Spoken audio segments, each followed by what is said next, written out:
Hey guys, Rob Reviews here, bringing you another awesome review for another episode of The Leftovers. Now, I've got a plan so far, guys. Just want to quickly address it with you. For anyone who really wants to be bothered, skip a minute in if you want to see the review. You just want to see the review. I should be done by a minute. But basically, guys, my kind of thoughts about how I'm going to approach reviewing everything, as my title may suggest, is I'm going to be reviewing Walking Dead, Game of Thrones, and The Leftovers. They're going to be my primary free TV shows I will be reviewing. I know I've reviewed 1 hour episode, but I'm just going to leave that to the side for now, and I will continue with that when I have finished when I finished Walking Dead or Game of Thrones, whichever one I finish first. So for anyone who actually wants to see the review, let's go into the review for this episode. So this is everyone who skipped a minute in. Well, we should be seeing now. Hello, people who skipped a minute in. But so this episode is season 1, episode 6. This is titled Guest. So this is a kind of cool episode. It's mostly Nora. We see Kevin and Nora at the start in the courthouse talking, obviously, but this episode mostly focuses on Nora. Basically, what we see is Nora attends, basically travels to this department-related conference, because of course we know that she works kind of the department, like insurance company. She insures people who have a departed relative.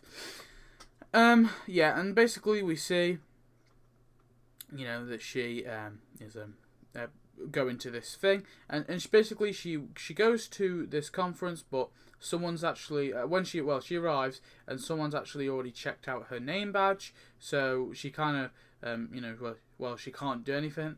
There's nothing she can do, because obviously, so they give her a guest one, although she's not meant to be guest, she's meant to be Nora, because she's going to be speaking on the panel, of course. And then we see that this guy who wrote a book called What's Next, which is kind of like a bestseller,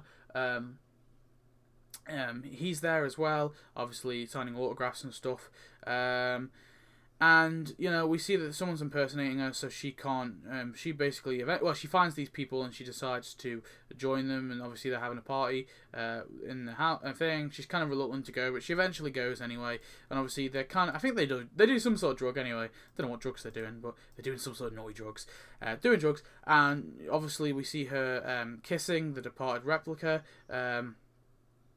Where basically we see these dummies that look just like, obviously, the departed people that this company is deciding to make, and obviously Nora, kisses it and stuff like that when she's obviously high or drunk or whatever.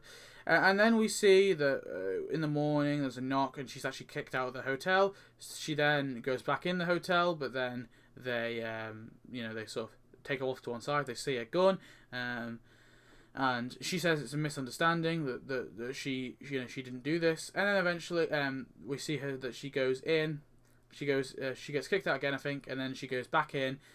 She notices, and she asks for a question from Nora Durst, and obviously that's not Nora Durst, it's an impersonator, and obviously because of that they compliment Nora, they give her free drinks and stuff, and then she's obviously at the bar, and when she's at the bar she meets the author of What's Next, and I think this scene was so beautiful. I've got to give credit to this scene. I think it's so good when she's talking to him, and obviously she's like bullshit, and then it's like, you're not in pain, because if you were in pain you would know there is no moving on. Like, what's next? What's effing next? Nothing is next. Nothing. I just think it was a great scene, really, really impactful, and it showed that this is a woman who's lost everything, and she ain't taking names. She's just pissed. So yeah, we saw that, and then right at the end, some guy comes up to her and says that he knows how to relieve her pain, and she obviously pays some money on PayPal, and she goes there, and there, of course, is the Holy Wayne. He obviously hugs her and kind of releases her of her anxieties and stuff like that. And then after she returns to Mapleton, she sort of takes up Kevin's offer of dinner with him, so obviously go on a date with him, and start a relationship with him. Very interesting episode. I really enjoyed this one. Now, I'm not usually a big fan of sort of bottled episodes. The term for bottled episode is usually when, you know, we get stuck up in one location of that TV show or one character. That's what essentially this was. We were bottled up with pretty much just Nora. However, I liked it. I think it was very vital. We needed something to focus on Nora, and they could have like split it up with other episodes, but I think that this one was necessary.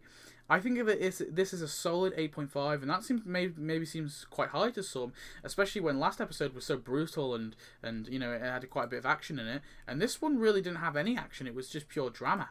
There wasn't any action. I think that the acting, especially the actress who plays Nora, is just exceptionally good. Really good acting on her part. I mean, I'm lost for words. I just think that she's just wonderful, a wonderful actress or actor.